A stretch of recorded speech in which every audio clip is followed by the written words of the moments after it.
Tu es déjà ici par ta présence, parce que tu nous l'as promis. Tu es ici par la louange aussi, parce que tu sièges au milieu des louanges de ton peuple. Seigneur, nous voulons t'accueillir pleinement dans notre écoute. Ouvre notre intelligence. Rends-moi libre de partager ce message-là, Seigneur. Parle à nos cœurs. Tu sais à qui, tu sais quoi, tu sais tout. Alors je repose sur toi, Seigneur. Comme la sentinelle, je délivre le message. Et comme la sentinelle, je m'adresse au roi, qui lui va établir la chose à faire avec le message. Merci de ce que tu veux faire. Merci qu'on peut compter sur toi en tout temps. Merci, Seigneur. Amen. Je t'établis comme sentinelle. Ça fait déjà longtemps que Pasteur Luc parle de ce message-là, ça fait 6 mois au moins. Mais moi, j'ai jamais eu le privilège, l'honneur, le plaisir de parler de la sentinelle. Quand je suis partie en mission, quand nous sommes partis en mission, je me rappelle, j'étais ici puis j'ai dit, j'ai hâte de prêcher ce message-là.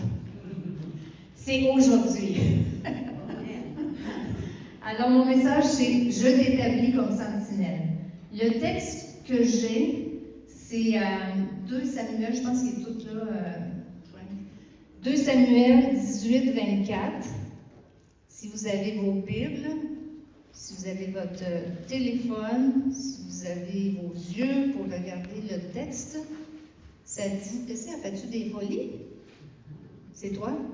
OK. Oui, merci. Ça dit, David était assis entre les 2 portes. La sentinelle alla sur le toit de la porte vers la muraille. Elle leva les yeux et regarda. La sentinelle alla sur le toit de la porte vers la muraille. Elle leva les yeux et regarda. Et voici un homme courait tout seul. La sentinelle cria et avertit le roi. La sentinelle avertit le roi. Le roi dit, s'il est seul, il apporte des nouvelles. Et cet homme arrivait toujours de plus près. La sentinelle vit un autre homme qui courait. Elle cria au portier, voici un homme qui court tout seul. Le roi dit, il apporte aussi des bonnes nouvelles, des nouvelles. La sentinelle dit, la manière de courir du premier m'apparaît celle de Achimath, fils de Tsadok. Et le roi dit, c'est un homme de bien. Il apporte de bonnes nouvelles.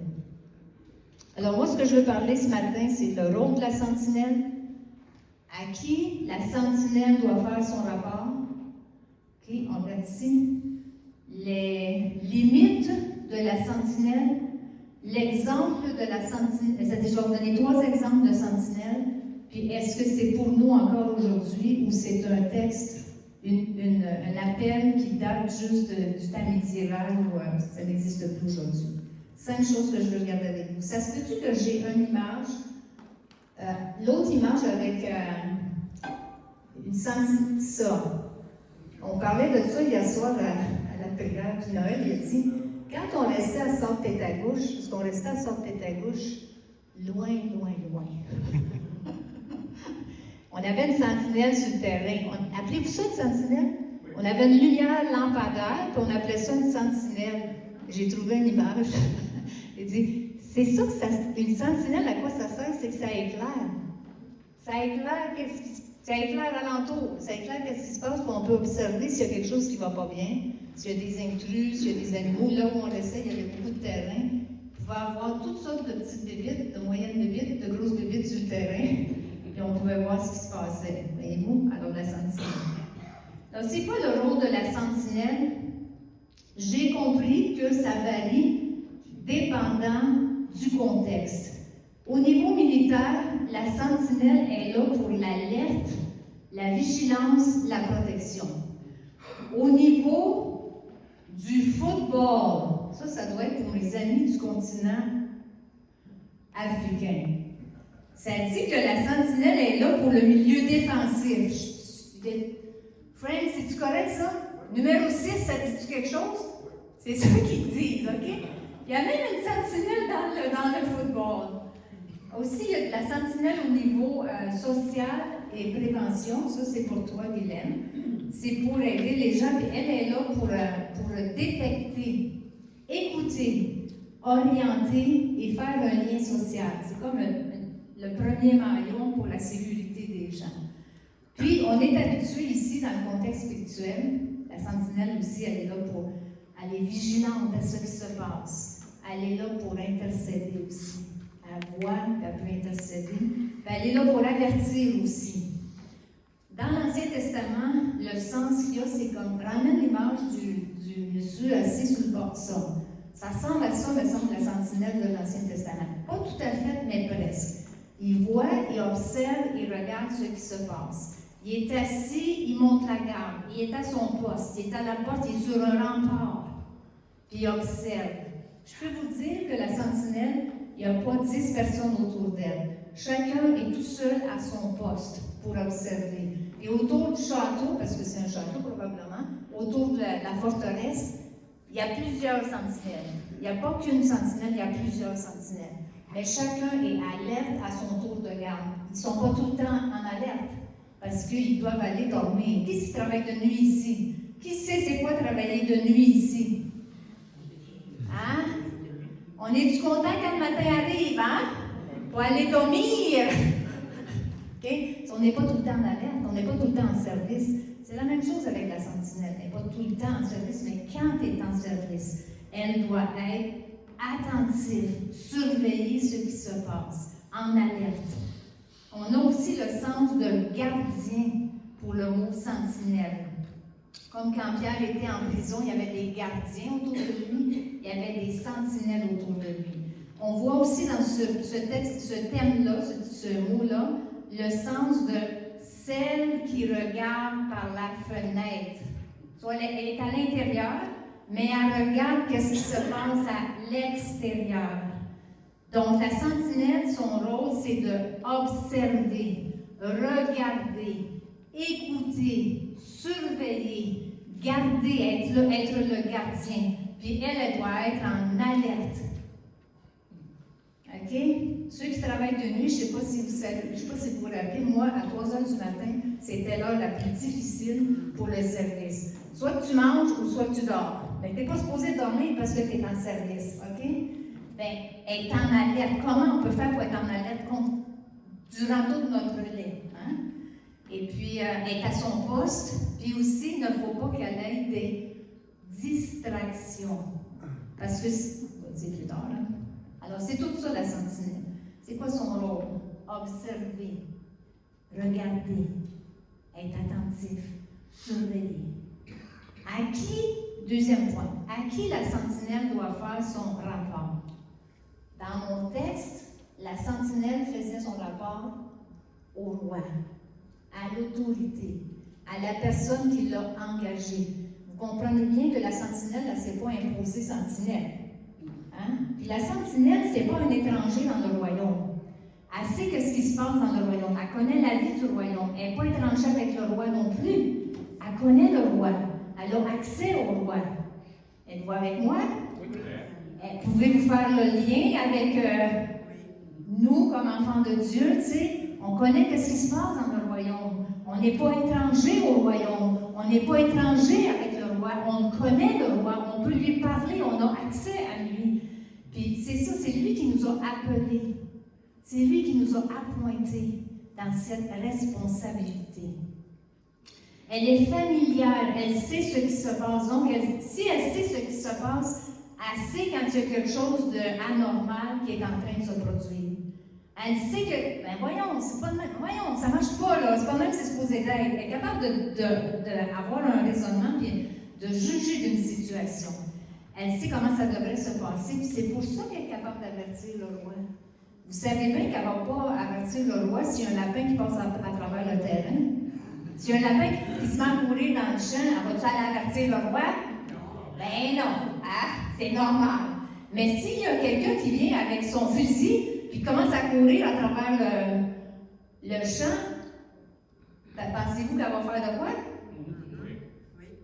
Parce qu'elle est en alerte. C'est pas supposé d'avoir un soldat étranger qui rentre sur ton territoire. Elle est en alerte, elle sait ce qui se passe. Puis aussi parce qu'elle est aux aguets, elle doit être vigilante. Ça, elle est au courant, elle sait de ce qui se passe. Je pense aussi que, comme une sentinelle, elle doit être en forme. Tu sais, si tu es tout le temps fatigué, là, c'est pas mal dur d'être alerte. Elle doit être en forme, tu sais. Fait que quelque part, quand elle ne travaille pas, quand elle n'est pas, comprenez-vous, elle va se tenir en forme, elle va se tenir alerte pour être capable d'être un bon ouvrier, un bon serviteur. Elle va éviter les distractions. Parce que les distractions, ça enlève le focus. Si mes yeux sont sur la cible, là où je dois regarder, puis que je suis distrait, quand je suis en arrière, que je fais les chants, puis si j'ai un instant de distraction, vous manquez les paroles. Vous cherchez les paroles. Voyons, qu'est-ce qu'il y a? Il y en a des fois qui vont regarder en arrière. Je le sais, je comprends le message. Parce que j'ai été distraite. Voyez-vous? Fait que c'est important de faire attention, de garder son focus. Parce qu'on peut passer, si la sentinelle, elle n'est pas focus, la menace peut arriver, elle va passer à côté. Puis si la menace avance, sans qu'elle la regarde, c'est un danger pour le royaume.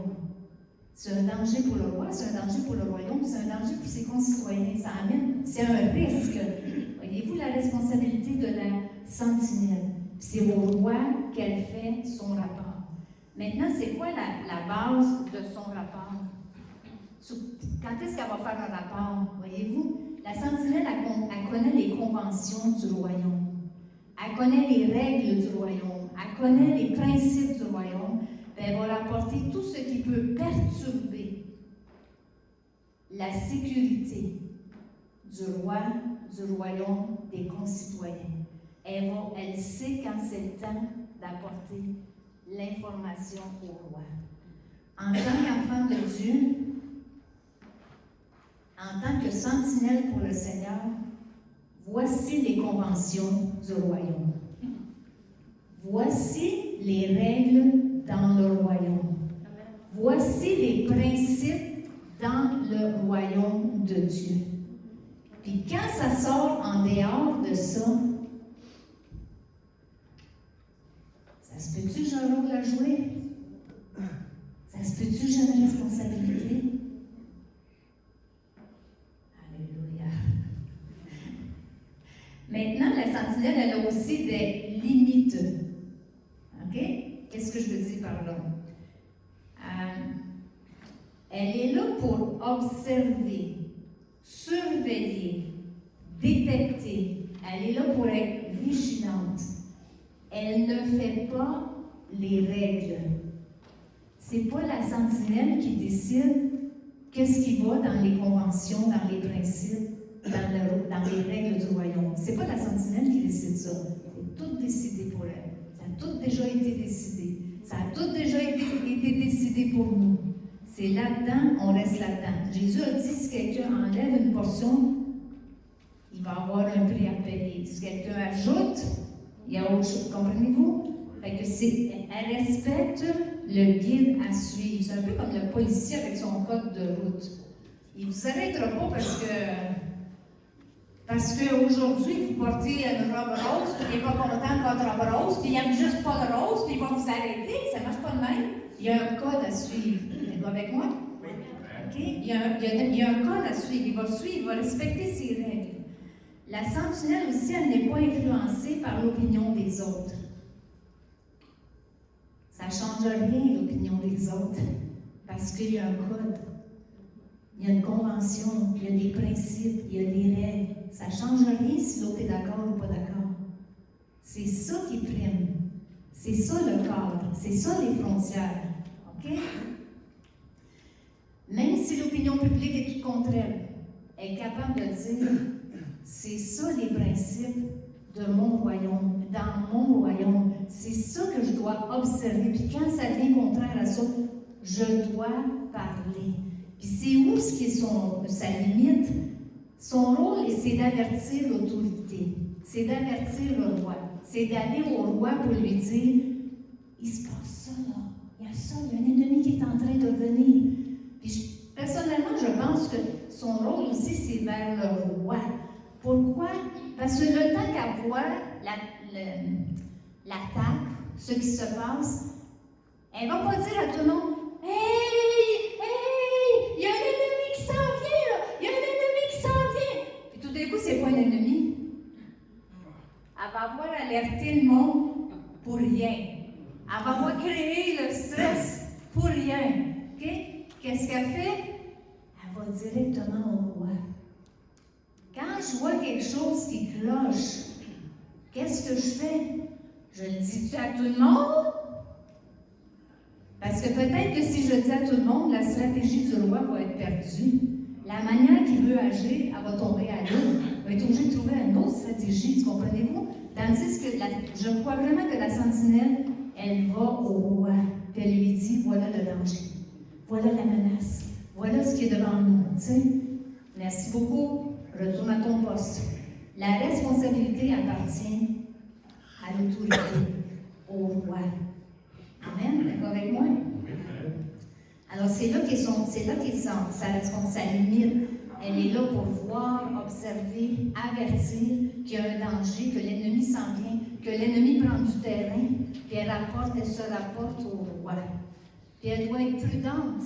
Comme je dis, pour ne pas alerter tout le monde, pour ne pas inquiéter tout le monde dans le royaume. Puis ça ne donne rien. Tu sais, crier au loup, puis après ça, il n'y a rien qui se passe.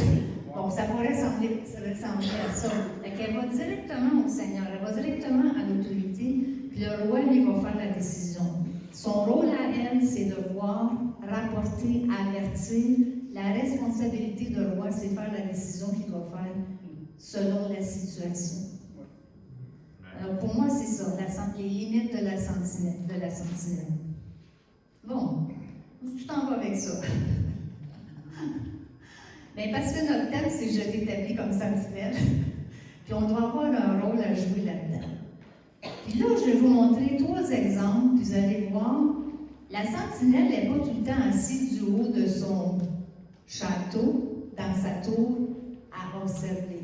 Puis ça va nous toucher parce que nous aussi, je ne sais pas si chez vous c'est un château, là, avec des tours, une forteresse autour, des trous dans le mur pour voir, pour placer la sentinelle. As-tu qui vivent une place comme ça ici?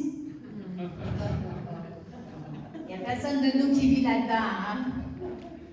Un jour, il y avait une petite fille qui était esclave qui avait été emmenée par les Syriens. Et puis, elle est devenue esclave dans la maison de Naaman. Naaman, c'est le chef de l'armée. Le chef de l'armée qui est très estimé par le roi de Syrie. Mais il y a un mais. Il y a un problème, le chef de l'armée. Qui sait c'est quoi le problème? Il est malade. Puis c'est quoi la maladie? Il est lépreux. Puis si vous connaissez la parole de Dieu par rapport à la lèpre, il doit vivre à l'écart. Il doit dire à tout le monde qu'il est malade. C'est très isolant.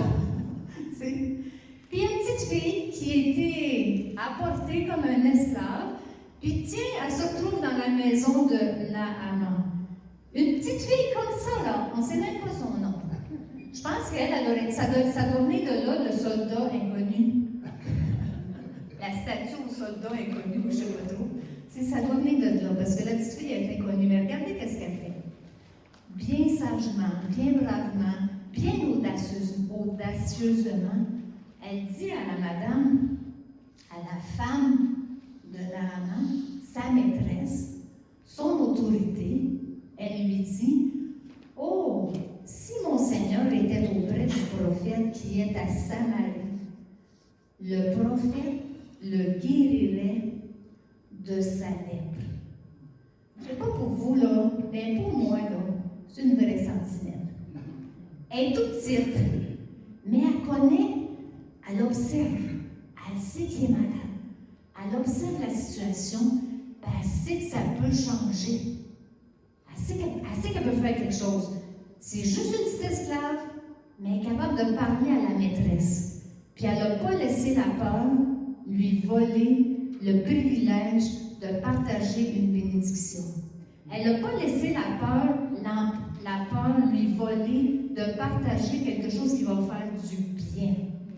Parce que la menace de Naaman, c'est qu'il va mourir avec sa lèpre, puis il va mourir tout seul parce que la lèpre le met à l'écart. Mais elle n'a pas laissé ça prendre le dessus. Elle est allée voir la personne d'autorité, puis elle sait ce qui se passe dans son royaume. Elle sait qu'il y a un prophète, elle sait ce qu'il peut faire, elle sait qu'il peut exercer, en plus, elle sait aussi qu'il est. Il est à Samarie. Elle est toute petite, là. Elle est toute menue, elle est toute petite. Mais elle sait tout ça. Ça, c'est une sentinelle. Si tu l'avertis, il va vivre. Madame, dis-y parce qu'il va vivre, il peut vivre, parce que le prophète va le guérir. Voyez-vous, elle remplit son rôle de sentinelle.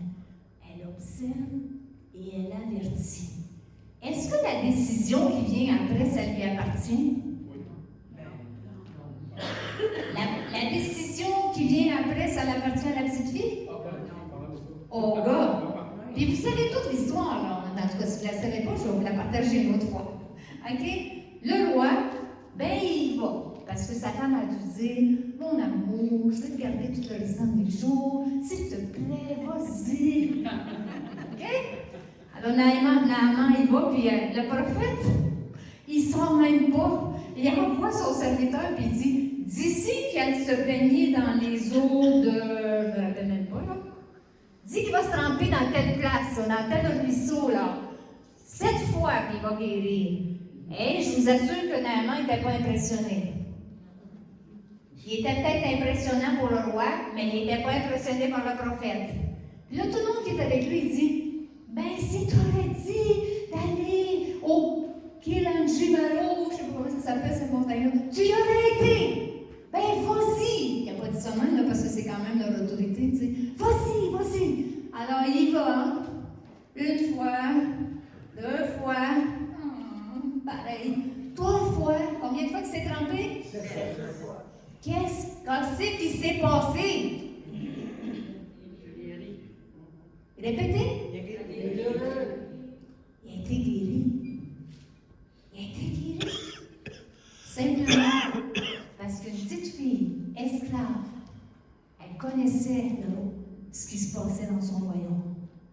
Elle savait où était le prophète. Puis elle a osé avertir. Alléluia. J'ai une autre histoire.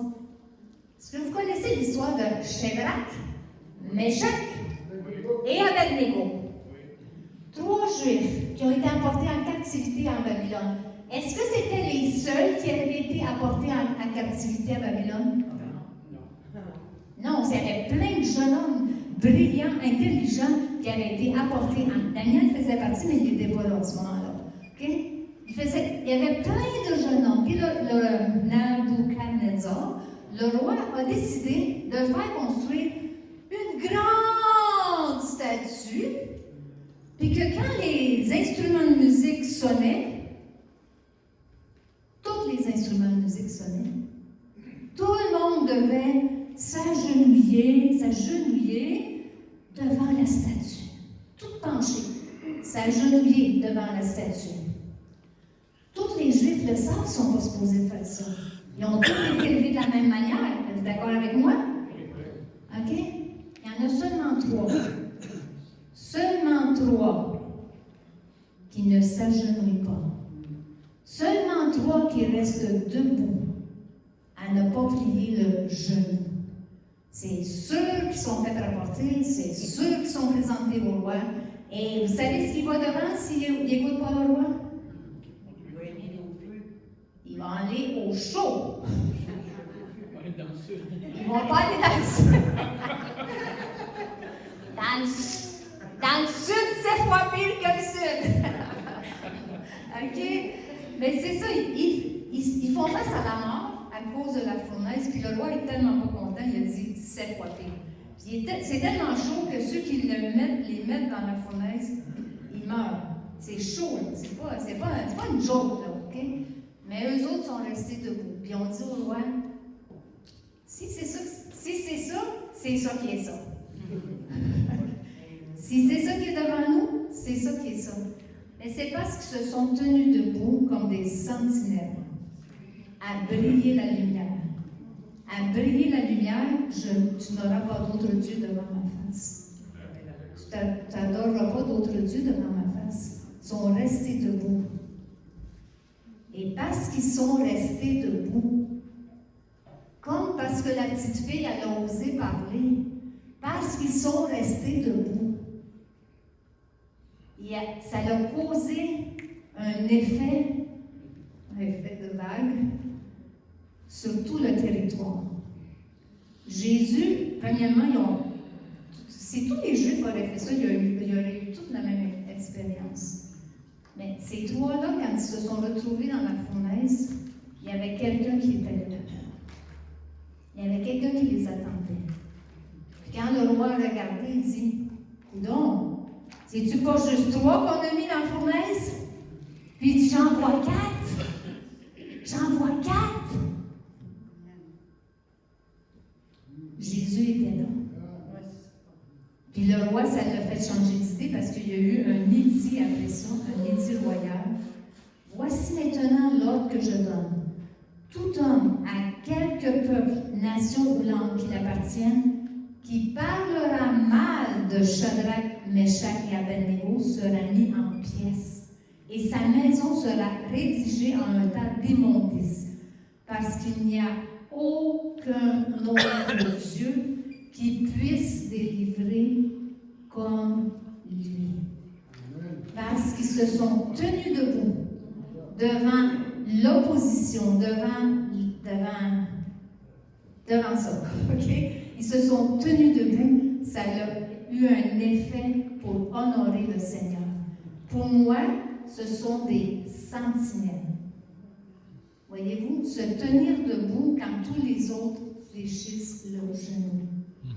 Voyez-vous, ils connaissaient le royaume, ils connaissaient les principes, ils connaissaient les conventions du royaume, ils connaissaient la loi dans le royaume. C'est pour ça qu'ils ont dit, non, nous, on ne plie pas le genou ici.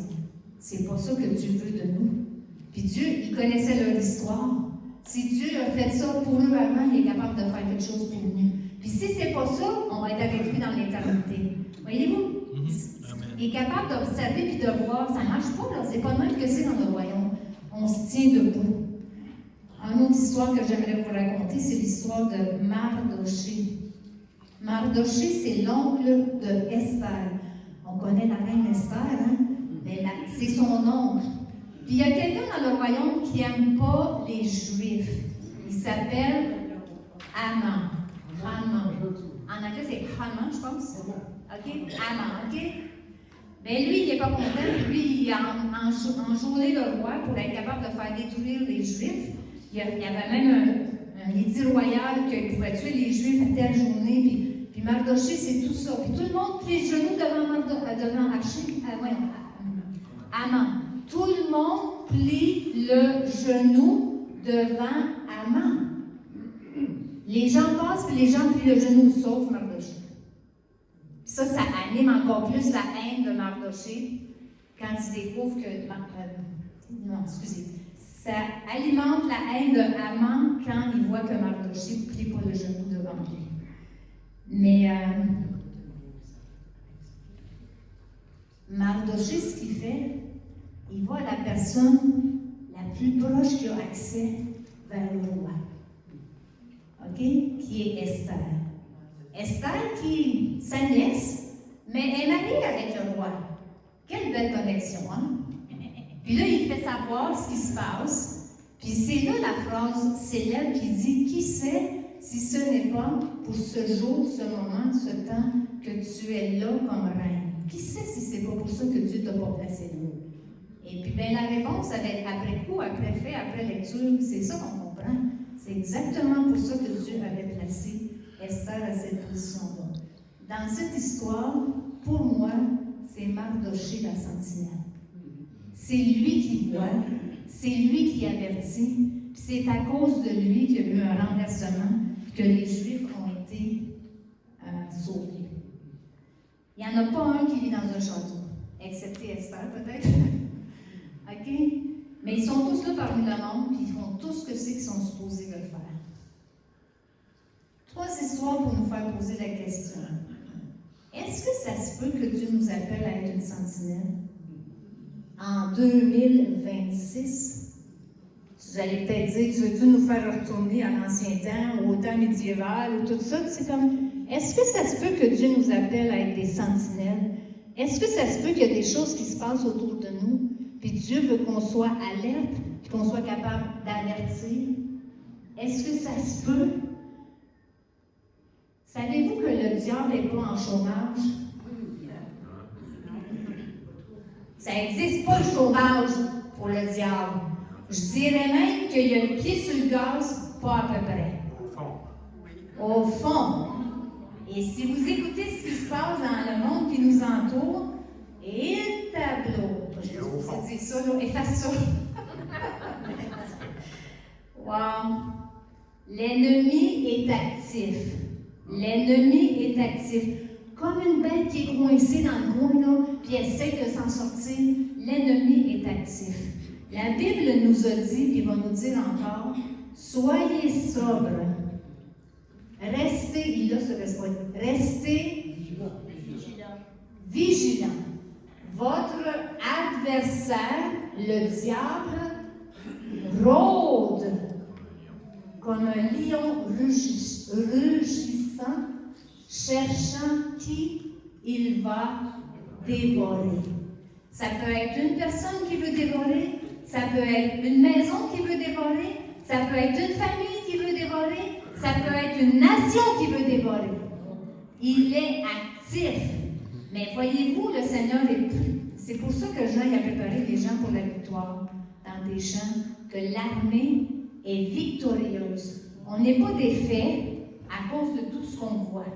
Dieu est encore Dieu, vivant, tout-puissant, voit tout, sait tout, capable de tout faire. Le petit chant qui dit « Mon Dieu est capable de tout faire », là, c'est vrai. Alléluia. Même si c'est un chant d'enfant, c'est vrai. Mon Dieu est capable de tout faire. Il est au-dessus de tout, puis il va prendre soin. Comme il a dit, il ne change pas, sa parole ne change pas. Amen. Comme des Shadrach, des Meshach et des Abednego, on peut se rappeler que Dieu et sa parole ne changent pas. Ses conventions, ses principes, ses règles ne changent pas. Il est capable de tenir et soutenir sa parole. Dans le monde qui nous entoure, que ce soit au niveau de l'éducation, la politique, la famille, l'économie, les médias, la religion, les arts et les sports, Dieu a un but dans chacun de ces domaines. Dieu a un but, c'est toujours pour le bien. C'est toujours pour nous faire prospérer, pour nous donner de l'avenir et un espoir, pour nous donner la paix. Il y a toujours un but pour le bien. Mais si Dieu a un but pour le bien, vous pouvez être certain que l'ennemi va chercher à voler, égorger, détruire, tuer, faire tomber. Le plan de l'ennemi, c'est pas pour le bien, c'est pour le mal. Puis il n'y a aucun amour dans ce qu'il fait. Tout ce qu'il veut, c'est nous détruire. Mais le plan de Dieu, c'est de nous donner le meilleur dans chacun des choses qui nous entourent. Dans le monde médiatique, savez-vous que Dieu, c'est le communicateur? Les médias, les journaux, les annonces, comme les nouvelles, toutes ces choses-là. Dieu, c'est celui qui communique. Et ce que Dieu veut communiquer, c'est la bonne nouvelle. Amen. Dieu a tellement aimé le monde qu'il a donné son Fils unique. Ça, c'est la bonne nouvelle. La meilleure nouvelle, c'est que si je crois en lui, je ne périrai point, mais j'aurai la vie éternelle. Ça, c'est la bonne nouvelle. Voyez-vous? Mais le diable, il a fait à croire au monde que Dieu n'a pas de plan. Hein? Bien, c'est pas la vérité. Dieu a un plan, puis il va rester jusque dans l'éternité. Il n'y a rien qui va changer de sa bonne nouvelle. Dans le monde de la famille, savez-vous que Dieu, c'est un papa? Dieu, c'est le papa. Hein? Puis lui, il veut transmettre son héritage de génération en génération à travers le sang de Jésus. Dieu, Papa, il veut nous transmettre son héritage. Un père, ça transmet des héritages, n'est-ce pas? Bien, c'est ça qu'il veut faire, tu sais. Et puis quand je pense à ça, oh, que l'ennemi a perverti ce domaine-là. Comment la famille, que de confusion depuis quelques années, c'est, oh, wow, incroyable tout ce qui se passe, tout ce qui essaie, toute la noirceur qui essaie d'apporter dans ce domaine-là. Puis en plus, tu sais, la petite fille, elle n'a pas laissé la peur la déranger, hein? Bien, comment l'ennemi essaie de mettre pression sur nous quand on ose dire c'est pas comme ça dans le royaume. C'est pas comme ça dans le royaume. Que l'ennemi travaille fort. Mais Dieu ne change pas, va toujours être un papa pour tous ceux qui viennent à lui. Alléluia. Dans le monde des arts, on peut voir la beauté de Dieu à travers la créativité. La musique, la louange, la musique, les paroles, hein? La peinture, la décoration, la danse, tout ça, c'est des expressions de Dieu, le Créateur. La manière qu'on s'habille, c'est une expression, parce qu'on est unique. Il n'y a personne de nous qui est pareil ici, là. On est tous uniques. C'est-tu pas beau? Qu'est-ce qui dit ça? C'est-tu pas beau, ça? C'est-tu pas merveilleux? C'est la première fois que je le dis, celle-là. Mais c'est vrai! Chacun est créé unique. La manière qu'on est, c'est une expression de la créativité de Dieu. Et oh, que l'ennemi essaie de pervertir ce monde-là, de la créativité des arts. Écoutez les paroles, écoutez la musique, regardez ce qui se passe dans leur vie. Combien de fois ces gens-là se retrouvent dépendants à cause de la noirceur qui les a envahis. C'est pas le cœur de Dieu.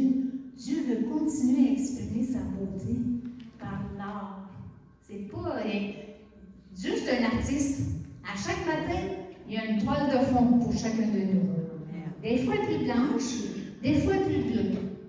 Des fois le terrain est plus blanc, des fois il est plus vert, dépendant de ce qu'on est. Dieu, c'est un artiste. Puis ça, quand il y a des expressions, Élisabeth, expression artistique, avec juste quelques fleurs, elle a fait ça. Moi, c'est comme j'avais hâte de voir ça. Voyez-vous, la musique, c'est toute une expression de la création, de la créativité que Dieu est en nous et qu'il veut créer. Mais oh, que l'ennemi essaie de détruire ça aussi.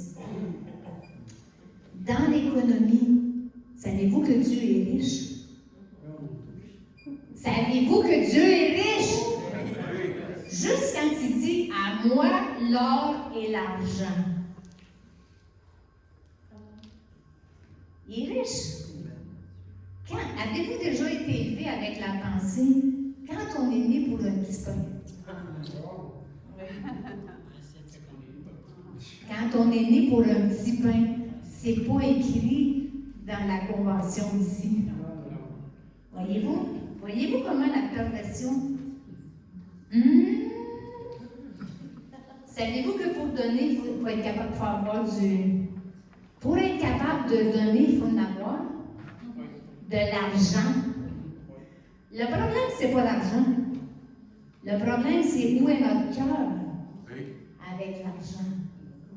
L'amour de l'argent, c'est là le problème. C'est pas d'avoir de l'argent, parce que je n'arriverai jamais à dépasser comment Dieu va me donner. Fait que je donne, puis Dieu me redonne. Mais je donne, puis Dieu me redonne. Mais je donne, voyez-vous? C'est comme ça avec Dieu. C'est pas l'argent qui est le problème, c'est l'amour de l'argent. Puis à cause qu'on a l'amour de l'argent, vous connaissez l'expression « follow the money ». OK? Suivez l'argent, bien on s'aperçoit que ça l'amène à beaucoup de corruption. Parce qu'ils n'ont pas le cœur de Dieu pour donner et faire du bien.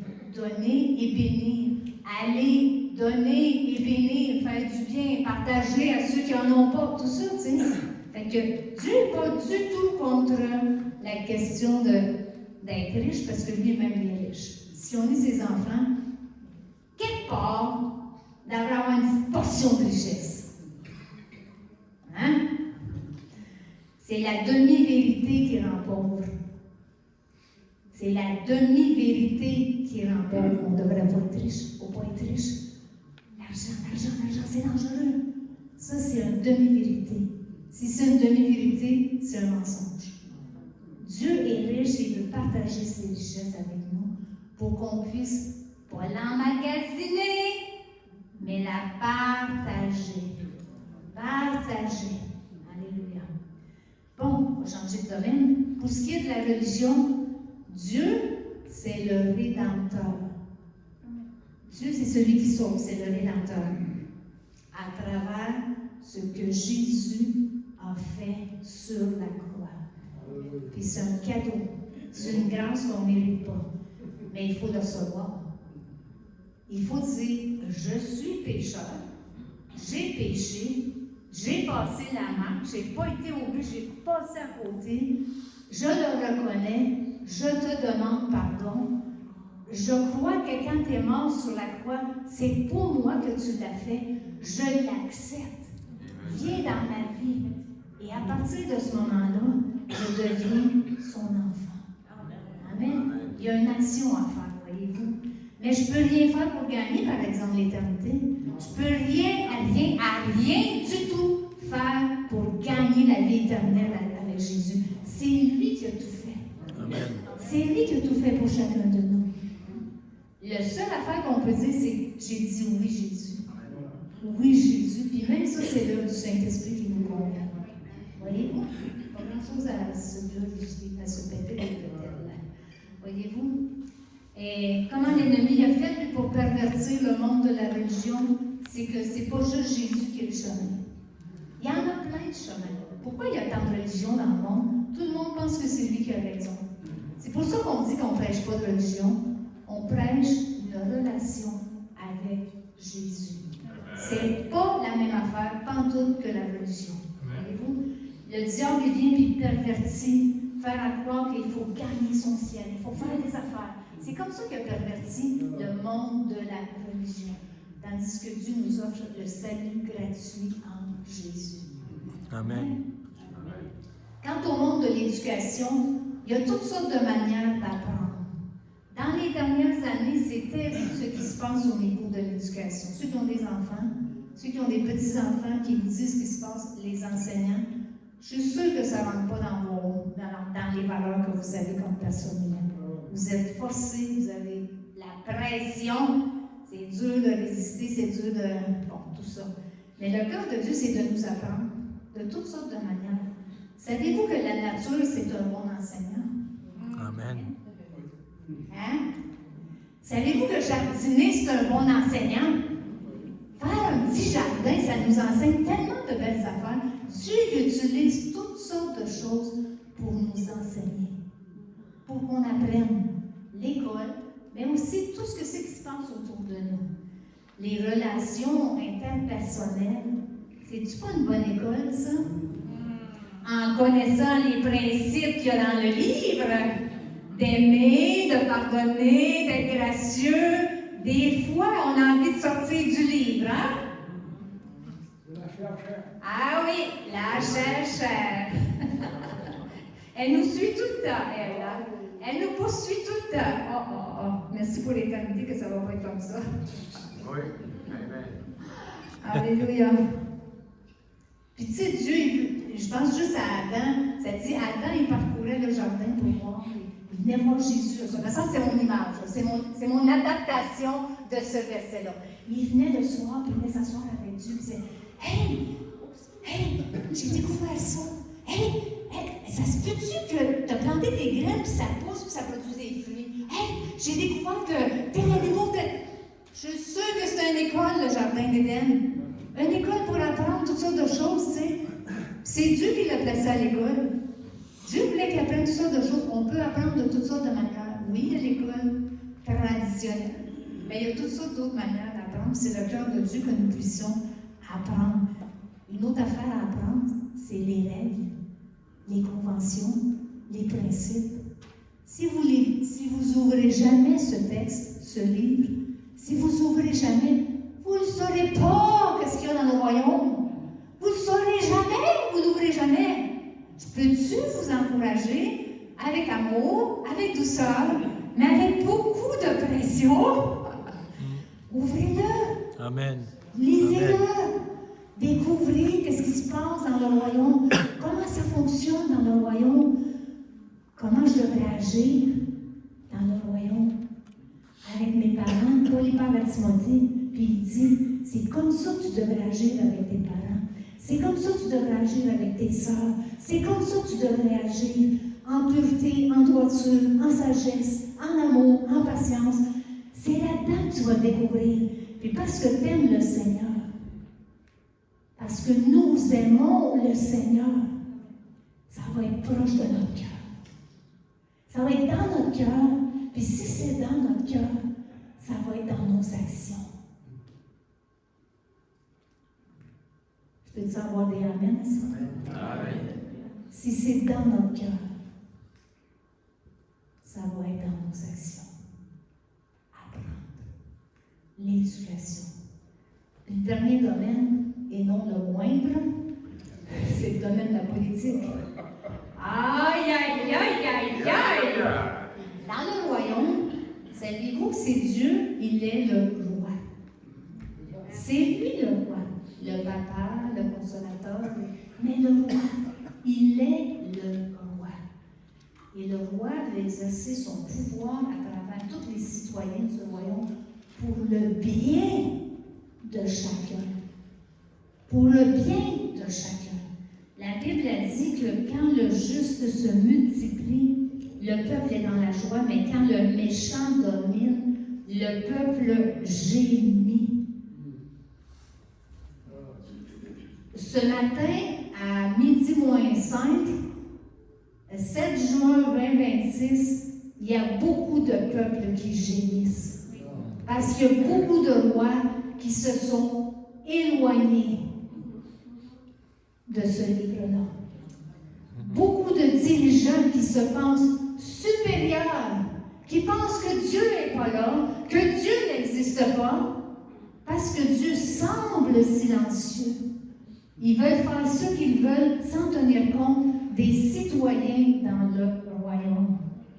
Dieu, ce matin, cherche des sentinelles dans chaque domaine pour influencer, pour renverser les forteresses, pour que le royaume de Dieu prenne sa place à pleine puissance, en pleine forme. Vous savez, ça ne prend pas tout le temps une grosse armée. Ça peut prendre juste un petit groupe. La petite fille, elle était toute seule. Il y en avait d'autres esclaves. On ne sait pas ce qui se passait dans les autres maisons. Mais elle était toute seule dans cette maison-là. Elle a osé être une sentinelle. Peut-être que pour vous, ça va être avec d'autres amis, comme les 3 amis. Vous vous tenez debout et vous dites non, ça ne passe pas. Non, on n'ira pas là. Non.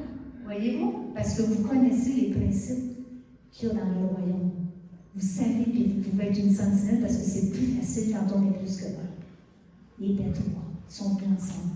Peut-être que vous serez un mardoché qui est à l'extérieur et qui voit ce qui se passe, puis qui vient alerter à l'intérieur, puis dit, il a alerté la personne en autorité, puis dit, regarde, qu'est-ce qui se passe? Puis l'autorité va faire le suivi avec ça. C'est-tu vous que le Seigneur appelle dans un de ces domaines? Amen. Je prie que le Seigneur nous parle. Je le sais que ça fait peur. Je ne suis pas ignorante, là. Je le sais que ça fait peur. Mais je peux-tu vous dire quelque chose? Un dernier point avant de finir. Soyons pas comme les gens qui disent c'est peine perdue, il n'y a rien à faire. OK, je ne vois pas ça. Dans une Bible anglaise, ça dit Occupy till I come. Prends ta place jusqu'à temps que je revienne. Occupe le territoire jusqu'à temps que je revienne. Occupy till I come. Prends ta position jusqu'à temps que je revienne. Voyez-vous? Puis quand je préparais ça, j'ai réalisé une autre raison pourquoi Jésus a dit c'est pas, ça dit comme je ne vous ai pas laissé orphelin. Vous n'êtes pas tout seul. Vous n'êtes pas tout seul, je ne vous ai pas laissé orphelin. Je vous ai envoyé quelqu'un comme moi, le Saint-Esprit. Puis si je travaille, si on travaille ensemble, si je laisse, voyez-vous, le Saint-Esprit, c'est pas une commodité. C'est pas de l'énergie, c'est pas une puissance qui passe à travers les fils électriques. Le Saint-Esprit, c'est la troisième personne de la Trinité. Le Père, le Fils et l'Esprit Saint. Donc, il est Dieu. Donc, il sait tout. Donc, il voit tout. Donc, il peut tout. Alors, si je suis avec lui, si je suis collée sur lui, puis que j'écoute qu'est-ce qu'il va me dire, mon oreille va être très aiguisée, ma vision va être très aiguisée, je vais être alerte parce que je vais être à l'écoute. Puis il va me montrer quand c'est le temps d'avertir, qui je dois avertir. Voyez-vous? On a besoin du Saint-Esprit. Mon message, c'est un message qui appelle à faire quelque chose, qui appelle à l'action. Maintenant, nous avons besoin de découvrir, c'est où ma place, moi, Seigneur? C'est où ma place, moi, Seigneur? C'est lui qui va vous le dire. C'est pas moi, lui le sait. Le Saint-Esprit le sait. Puis il va faire un plaisir de vous le dire, puis il va vous accompagner. Il va nous accompagner. Il va nous accompagner. Amen. Il va nous montrer, puis il va nous donner la puissance qu'on a besoin. Vous serez mes témoins. Amen. Vous serez mes sentinelles.